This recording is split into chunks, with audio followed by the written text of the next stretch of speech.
Monique Billings. I don't even know why Monique Billings didn't play that much today. She seemed to be doing pretty good in the first quarter. I don't know why Stephanie White went away from her. I don't know. Lexi Hull. Do we start with Lexi Hull? Folks, back-to-back games. If you told me Lexi Hull didn't play today, I would have believed you. Shout out to everybody in the venue. Somebody said, "Hey, Ben, where's Lexi Hull?" I said, "Oh, yeah, that's right." That's right. I forgot about her.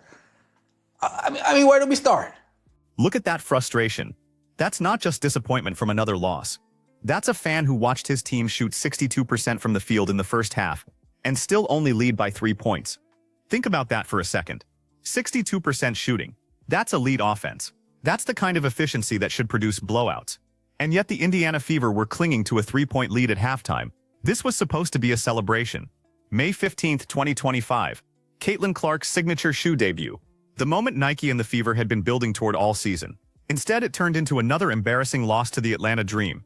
And the cracks in this organization are now impossible to ignore. What you just heard is raw, unfiltered frustration from someone who's watched this pattern repeat itself game after game. And the worst part, he saw it coming. Sorry, folks, I'm sorry. Let's get right into it, shall we? Like the video, hype the video. Let me know your thoughts in the comment section below and subscribe to the channel. The Indiana Fever lose to the Atlanta Dream again. Caitlin Clark now 0-2 in her signature shoes. I said this last game. I said this about the Angel Reese incident after last game as well. This team has no heart. They have no fight. They're soft. That first quarter was everything Fever fans have been begging to see all season. Caitlin Clark came out aggressive, confident, and completely unstoppable. She went 3 for 4 from beyond the arc in the opening frame, including a heat-check 3 from 35 feet that splashed through the net like it was a layup. The Fever dropped 37 points in that first quarter. Clark played all 12 minutes. The offense was flowing. The building had energy. For those 12 minutes, it looked like the team had finally figured it out. But here's where the story takes a turn that's become painfully familiar to anyone following this team. Stephanie White, the head coach who's supposed to be a defensive guru, saw that dominant first quarter performance and made a decision that defies basketball logic. She slowed Caitlin down. Not because of foul trouble, not because of an injury, but because, in her words, Kelsey Mitchell needed to get hers. The Fever's offense shifted from running through their generational talent to forcing touches for a shooting guard who finished 5 for 13 from the field. That's 38% shooting, by the way. Third quarter, much more the same. He's like, eesh. Third quarter, a collapse. Caitlin Clark, 5 turnovers in the third quarter. Few bad passes, one just throwing it out of bounds. Like, yo.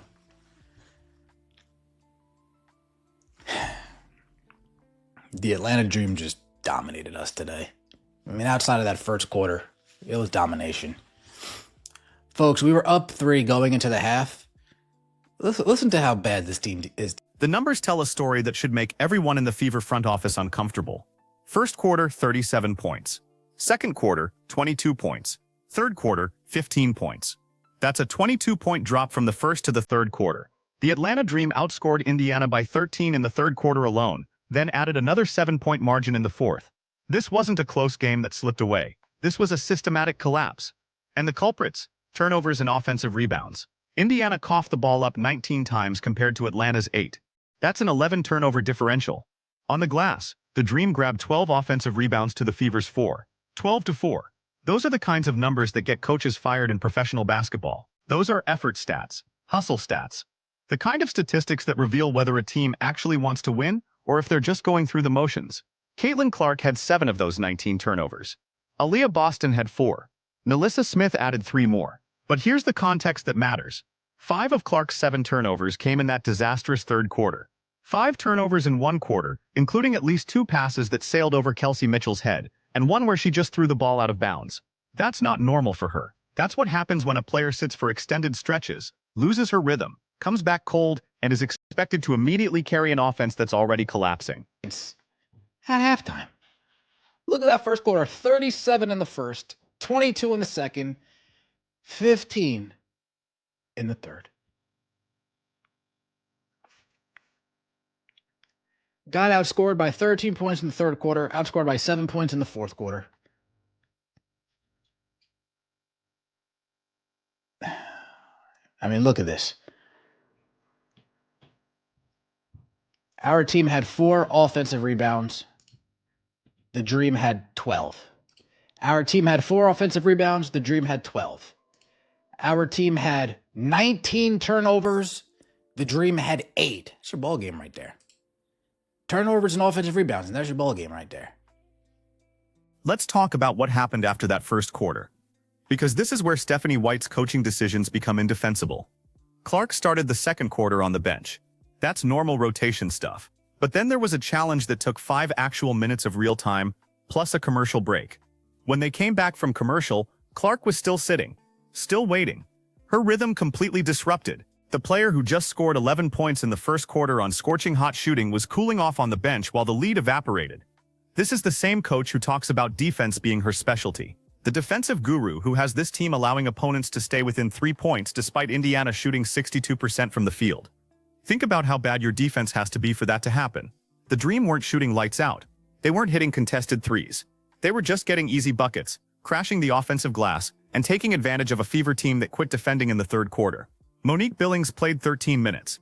In those 13 minutes, she wasn't terrible. She was actually contributing in the first quarter. But then White pulled her and never really gave her another chance.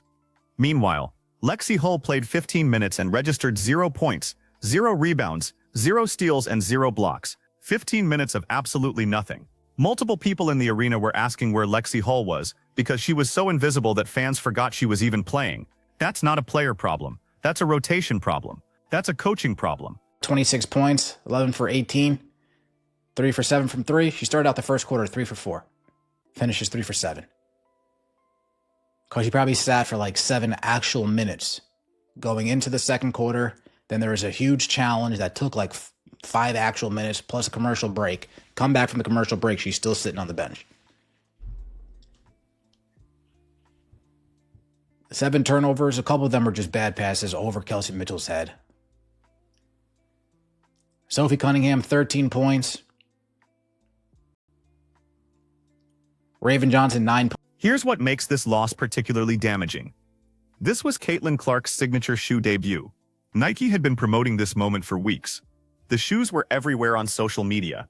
Fans showed up to the arena specifically to see her debut the new kicks.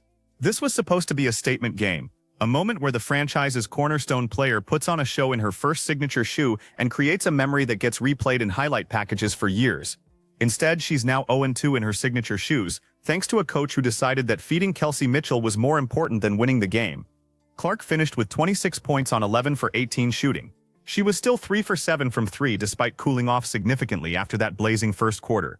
11 assists, 7 rebounds, but those 7 turnovers and the loss are what everyone will remember. Not the efficient shooting, not the double-double, the turnovers and the loss. Kelsey Mitchell, the player who supposedly needed to get hers, went 5 for 13, 15 points, 3 assists. She's a score-first guard who had the ball in her hands constantly in the second and third quarters while the team's offense fell apart. Every time Mitchell got the ball, you knew exactly what was happening. Head down, dribble, shoot. No playmaking, no ball movement. Just isolation basketball that resulted in 38% shooting while the team's best player watched from the perimeter. Clark, a wide open look in the first quarter. I said, is hell freezing over? Is this really happening? An off-ball screen that got her open? I almost shed a tear. I didn't see it the rest of the game. I didn't see it the rest of the game. Caitlin Clark now officially 0-2 in her signature shoes, thanks to the coach that has her back more than anybody. The coach she rides for just ruined her rollout. Nasty work. 13-0 Atlanta run, and of course, Stephanie White is not smart enough to lean into the two-man game with AB and CC. The frustration in that clip is completely justified, and it points to a bigger problem with this organization. There's no accountability. There's no adjustment. There's no willingness to do what actually works. Stephanie White saw an off-ball screen get Caitlin Clark a wide-open 3 in the first quarter, and that was apparently the only time all game she thought that play might be worth running. One time, one single off-ball screen for the best shooter in women's basketball. The rest of the game, Clark was standing in the corner or bringing the ball up in static pick-and-roll sets that the Dream defended easily. No movement, no creativity, no adjustment when Atlanta started loading up on her. Just the same predictable offense that every team in the league has figured out by now. And when it stopped working in the third quarter, when the Dream went on a 13-0 run, Stephanie White didn't call a timeout. 13 straight points. No timeout. Just watched her team implode in real time. Aaliyah Boston picked up foul trouble. And that's when the Dream's run really started. Boston went to the bench, and suddenly Atlanta had free reign in the paint. They grabbed offensive rebounds at will. They got second-chance points. They attacked the rim without any resistance. The Fever had no answer, and White had no adjustments. She just let it happen. That 13-point run in the third quarter was the game. That was the moment where a competent coach calls timeout, settles her team down, and makes an adjustment. Instead, the Fever just rolled over. It's a class. You might get like a 40-point bomb. Damn. And then, of course, you know who, with the messed up hair and the eye twitching and the sniffling and the arms crossed. You know, she just said, yeah, slow that down, man. Slow that down.